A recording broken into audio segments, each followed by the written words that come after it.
Did you know that on the night before his death, Jesus did something that would forever change the meaning of love? In a quiet upper room, he broke bread, washed feet, and spoke mysterious words. His disciples could not fully understand. That night, love took a form no one expected, and history would never be the same. This is the story of Maundy Thursday. Chapter 1. The World Before the Last Supper. The people of Israel lived under the heavy shadow of Roman rule, their land occupied, their freedom restrained. Soldiers patrolled their streets, and foreign authority pressed upon their daily lives. Yet within their hearts burned a quiet hope, a promise passed down through generations that God would send a Messiah, a deliverer who would restore their dignity and lead them into true freedom once more.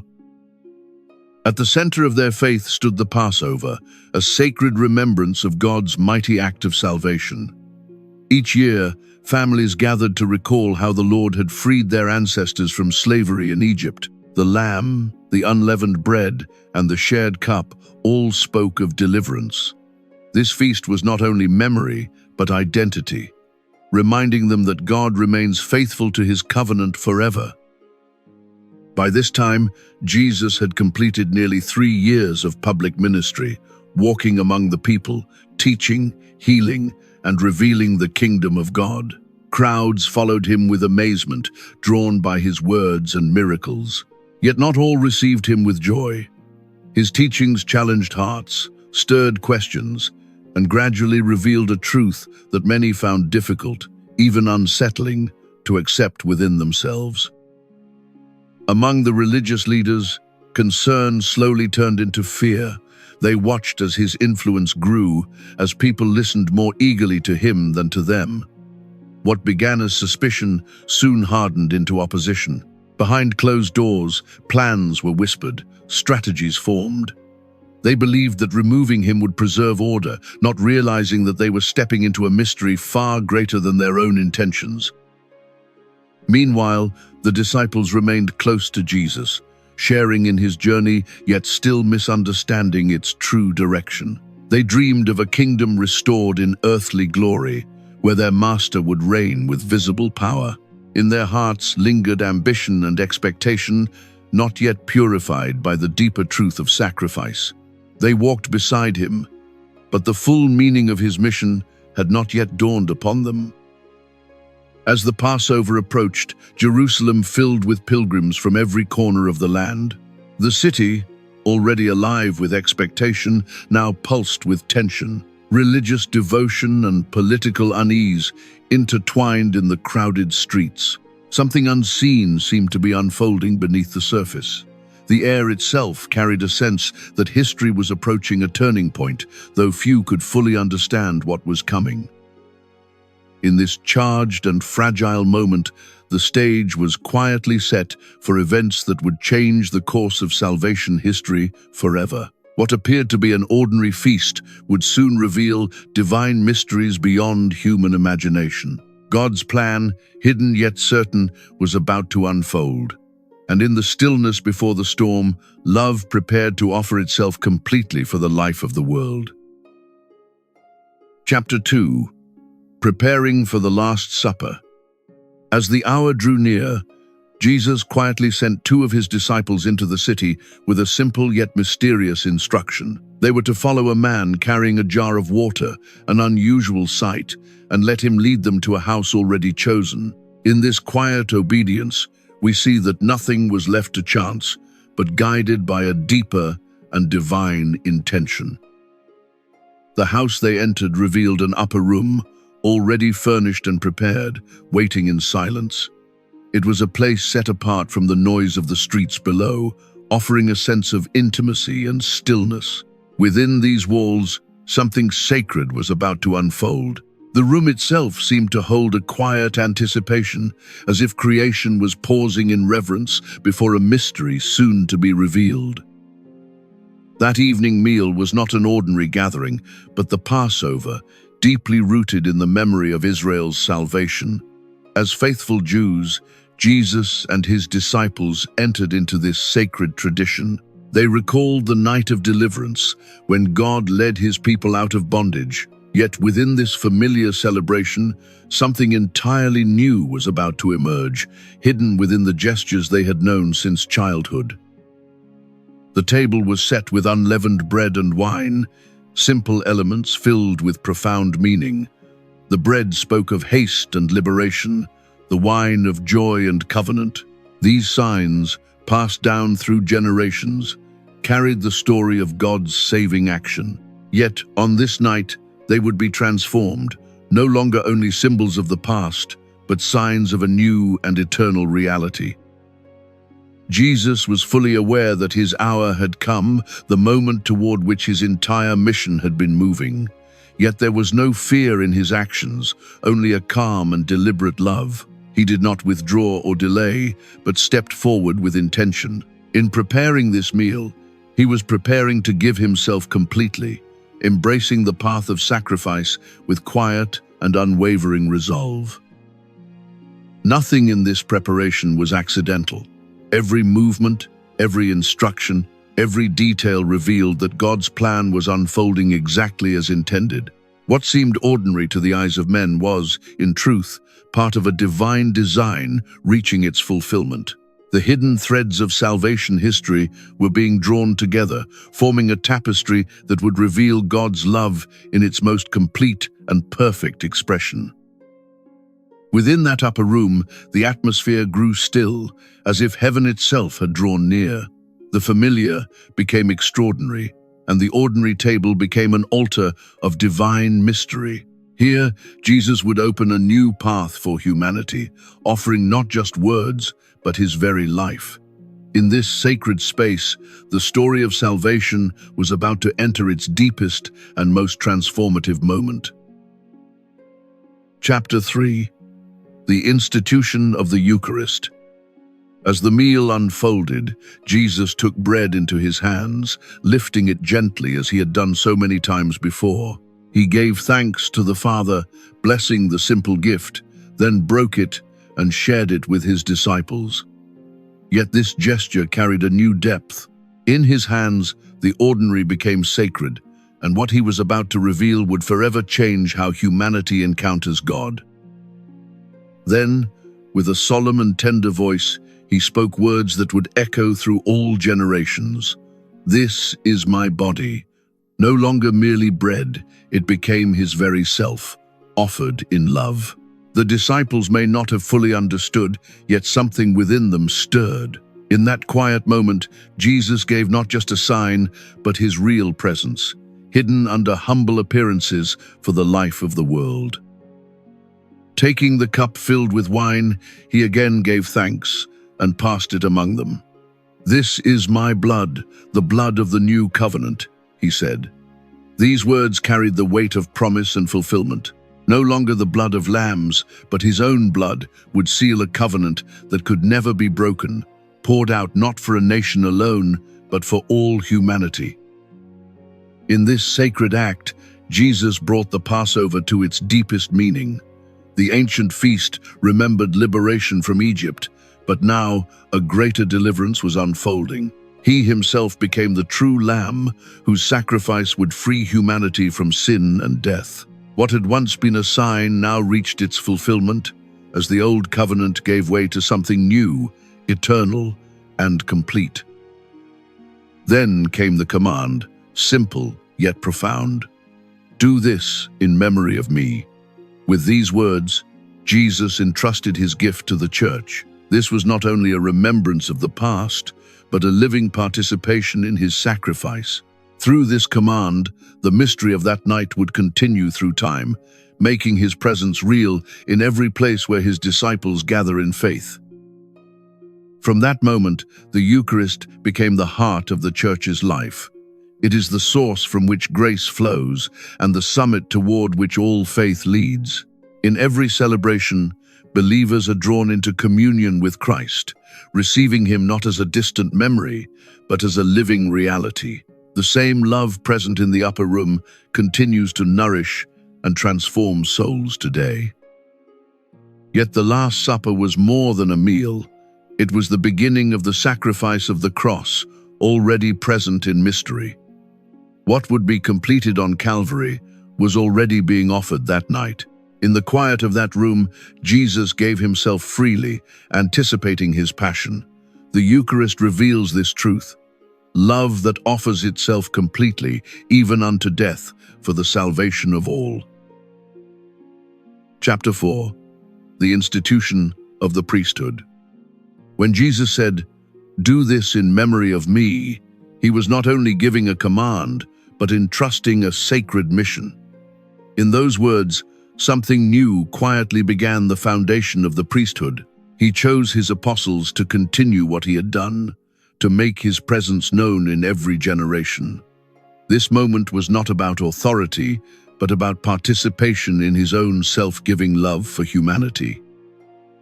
The apostles received from Jesus the power to celebrate the Eucharist, to repeat his words and gestures in his name. What they witnessed that night was not meant to remain in one place or time. Through them, the mystery would continue, reaching countless hearts. They were called not only to remember, but to make present again the sacrifice and love they had received from their Master. In this sacred calling, the priest becomes a living instrument of Christ himself. He does not act on his own, but in persona Christi, in the person of Christ. When he speaks the words of consecration, it is Christ who speaks. When he offers the Eucharist, it is Christ who offers himself. This profound mystery reveals that the priesthood is not about the individual, but about Christ working through him. Yet this calling is inseparable from sacrifice.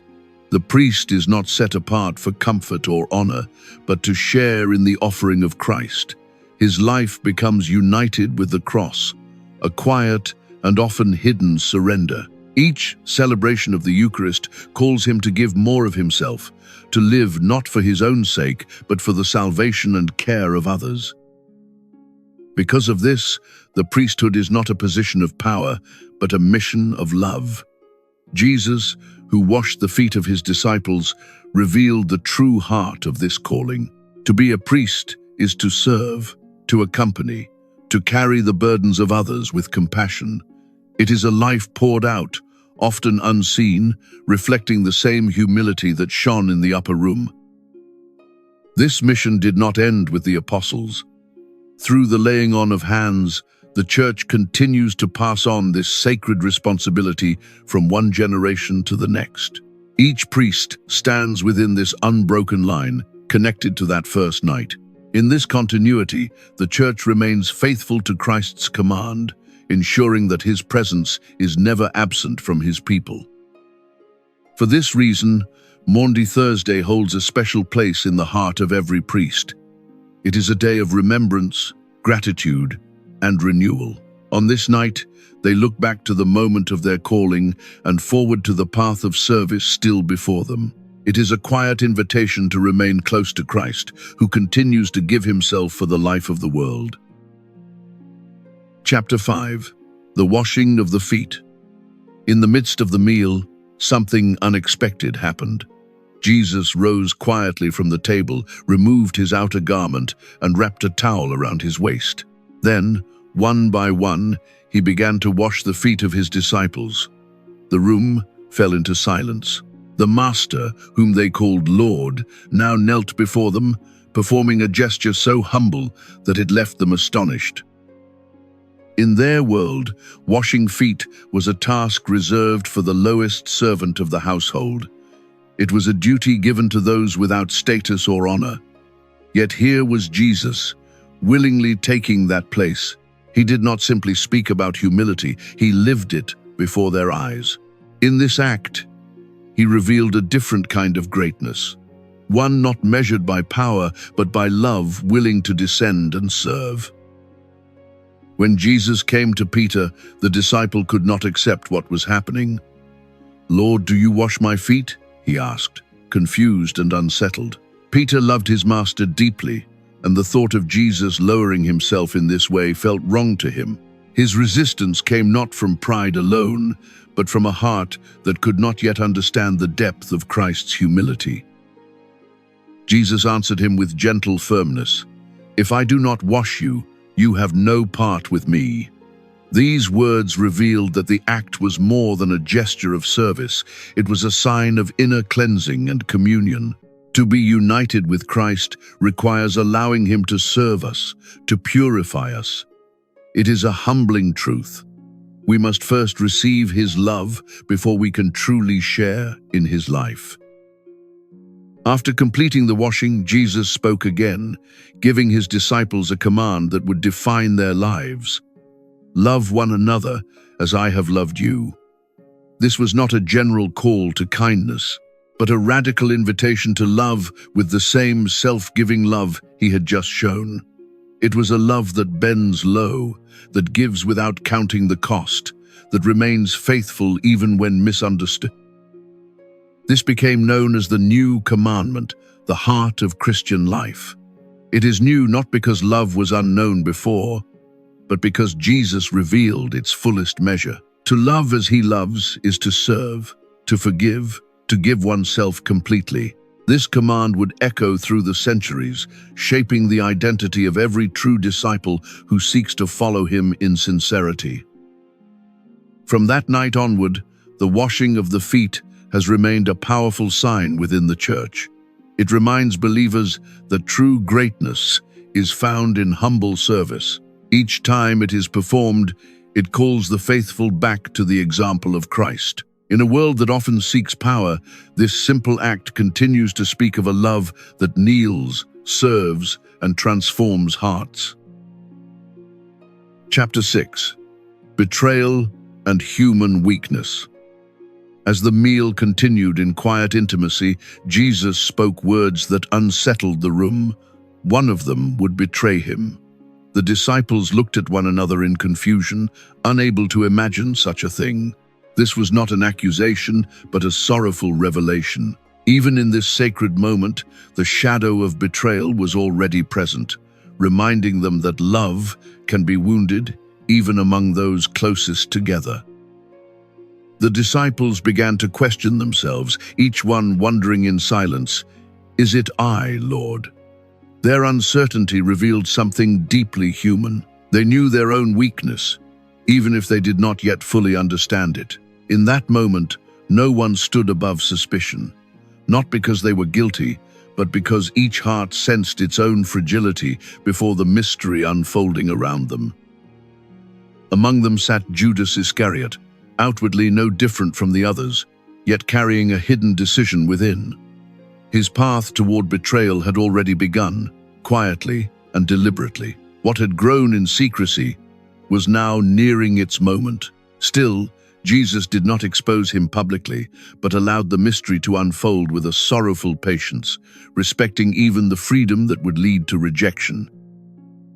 In a gesture both tender and heartbreaking, Jesus handed Judas a piece of bread. It was a sign of friendship, an offering of love, even at the edge of betrayal. This moment revealed the depth of Christ's heart. He does not withdraw his love when faced with rejection. Instead, he continues to give, to invite, to reach out, even when that love is not returned.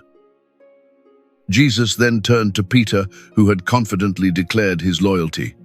Yet the Lord, knowing his heart more deeply than Peter knew himself, foretold that he would deny him 3 times before the night ended.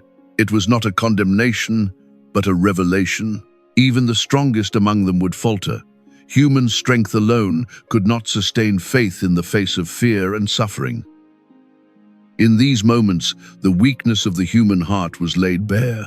Betrayal, fear, and denial stood side by side with love and devotion. The disciples were not villains, but fragile men caught between courage and fear. Their story reflects our own, where good intentions often meet human limitation. In their struggle, we recognize the truth of our own need for grace. Yet above all, this night reveals not human failure, but divine mercy. Jesus knew everything that would happen, yet he did not turn away. His love remained steady, embracing even those who would abandon him. In the face of betrayal, he chose forgiveness. In the presence of weakness, he offered compassion. This is the heart of the gospel, a love that remains even when we fall. Chapter 7. The Liturgy of Maundy Thursday. As Maundy Thursday begins, the Church gathers in a special way during the morning for the Chrism Mass, usually celebrated in the cathedral of each diocese. The faithful come together with their bishop and priests, forming a visible sign of unity. This celebration is not only ceremonial, but deeply spiritual, reminding the Church of its shared mission and the grace that flows through its sacramental life. During this sacred Mass, the bishop blesses the holy oils that will be used throughout the year. The oil of the sick brings comfort and healing, the oil of catechumens prepares hearts for baptism, and the sacred chrism is consecrated for the most solemn sacraments. These oils, simple yet profound, become instruments through which God continues to touch and transform the lives of his people. In the presence of the bishop, priests renew the promises they made at their ordination. It is a moment filled with quiet humility and gratitude as they reaffirm their commitment to serve God and his people. This renewal is not merely formal, but deeply personal, inviting each priest to return to the love that first called him and to continue his mission with renewed faithfulness and trust. As evening falls, the focus of the Church shifts to the Mass of the Lord's Supper, the heart of Maundy Thursday. This liturgy brings the faithful back to the upper room, where Jesus shared his final meal with his disciples. The atmosphere is solemn, yet filled with a quiet reverence, as the Church enters into the mystery of that sacred night once again. Within this Mass, the washing of the feet is often reenacted, echoing the gesture of Jesus himself. Selected members of the community have their feet washed, not as a performance, but as a living sign of humble service. It is a moment that touches the heart, reminding all present that true discipleship is expressed not in words alone, but in acts of love and humility. After the celebration, the Blessed Sacrament is carried in a solemn procession to a place of repose. The faithful are invited to remain in adoration, keeping watch with the Lord in prayer. This quiet vigil reflects the night in Gethsemane, when Jesus asked his disciples to stay awake with him. It becomes a time of intimacy, where hearts remain close to Christ in his hour of suffering. Finally, the altar is stripped bare, and the Church takes on a stark simplicity. Decorations are removed, and silence deepens. This powerful gesture marks the transition into the Passion. It recalls the abandonment of Jesus and prepares the faithful for Good Friday. What began with a sacred meal now leads into the mystery of suffering, inviting all to walk with Christ on the path of the cross. Chapter 8. Traditions and Devotional Practices. As Maundy Thursday unfolds, the faithful gather not only for the Mass of the Lord's Supper, but also remain in prayer through the night. After the liturgy, many stay in silent adoration before the Blessed Sacrament. This vigil becomes a quiet companionship with Christ, echoing his invitation in Gethsemane. Stay with me. In these still hours, hearts learn to watch, to listen, and to love. Among the most cherished traditions is the visiting of 7 churches, a practice that invites believers to journey in prayer from one place to another. Each visit becomes a step of devotion, recalling the path of Jesus from the upper room to his Passion. Moving from church to church, the faithful enter a rhythm of reflection, expressing unity with one another and with the suffering Christ. In many places, a deep silence settles over the evening. The usual noise of life fades, replaced by a spirit of recollection. Churches are dimly lit, and prayers are whispered rather than spoken aloud. This silence is not empty, but filled with meaning. It invites the faithful to meditate on the suffering that is about to unfold, preparing their hearts to enter the mystery of the cross. Acts of charity also become a living expression of this sacred day. In some countries, it is customary to offer food, clothing, or alms to the poor, echoing Christ's command to love and serve. These gestures are not merely symbolic, but concrete acts of compassion. In giving to others, believers participate in the same self-giving love that Jesus revealed during the Last Supper. Within families, Maundy Thursday becomes an opportunity to live out the gospel in simple, hidden ways. Acts of kindness, forgiveness, and service take on deeper meaning. A shared meal, a gentle word, or a quiet reconciliation can reflect the spirit of the upper room. In these small gestures, the love of Christ becomes visible, transforming ordinary moments into signs of grace. All these practices gently lead the faithful toward an inner preparation for Good Friday. They are not ends in themselves, but pathways that open the heart. Through prayer, silence, and charity, believers begin to enter the mystery of Christ's suffering. Maundy Thursday becomes a threshold, guiding each person from remembrance into participation, from reflection into a deeper union with the Passion. By the end of the day, a subtle transformation has taken place. The joy of the sacred meal gives way to a solemn stillness. The church, once filled with light and song, now enters a quiet waiting. This transition marks the beginning of a deeper journey. It is a movement from celebration to contemplation, from presence to longing, as the faithful prepare to walk with Christ toward the cross. Chapter 9. A Call to Love Today. Maundy Thursday is not only a memory, but a call for today.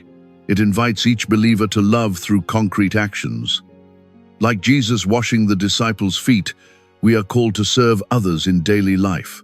True love is shown not in words alone, but in simple acts of care, patience, and generosity toward those around us. At the center of this day is the Eucharist, the source of strength for every Christian. It is a real encounter with Christ, who gives himself to nourish our souls. Through this gift, faith is renewed and sustained. Even in weakness, believers find courage, knowing that Christ remains present and continues to walk with them. Christians are also invited to unite their lives with the sacrifice of Jesus. His offering on the cross becomes a path we are called to follow. Every act of love, every sacrifice made with sincerity, shares in his mission. In this way, ordinary life becomes meaningful, and each moment can reflect the quiet work of redemption. The lesson of humility remains essential in every age. In a world that seeks power and recognition, Jesus shows a different way. True greatness is found in serving others. Humility allows us to love without seeking reward. It teaches us to place others first and to live with a heart that reflects the gentle strength of Christ. The weakness of the disciples reminds us of our own fragility. Like them, we may fail, doubt, or turn away in moments of fear. Their story mirrors our own struggles, yet their weakness did not end their journey. Instead, it became a place where grace could act, showing that God works even through our limitations. Above all, Maundy Thursday reveals the mercy of Christ. He knew the failures of his disciples, yet he continued to love them. This same mercy is offered to us today. No sin is too great for his forgiveness. His love always opens a new path, inviting us to return, to trust again, and to begin anew with hope. As the day ends, it leaves a simple invitation to love as Christ has loved. This love is patient, humble, and faithful. It is not always easy, but it brings true life. By living this command, we carry the spirit of Maundy Thursday into the world, becoming signs of a love that gives itself completely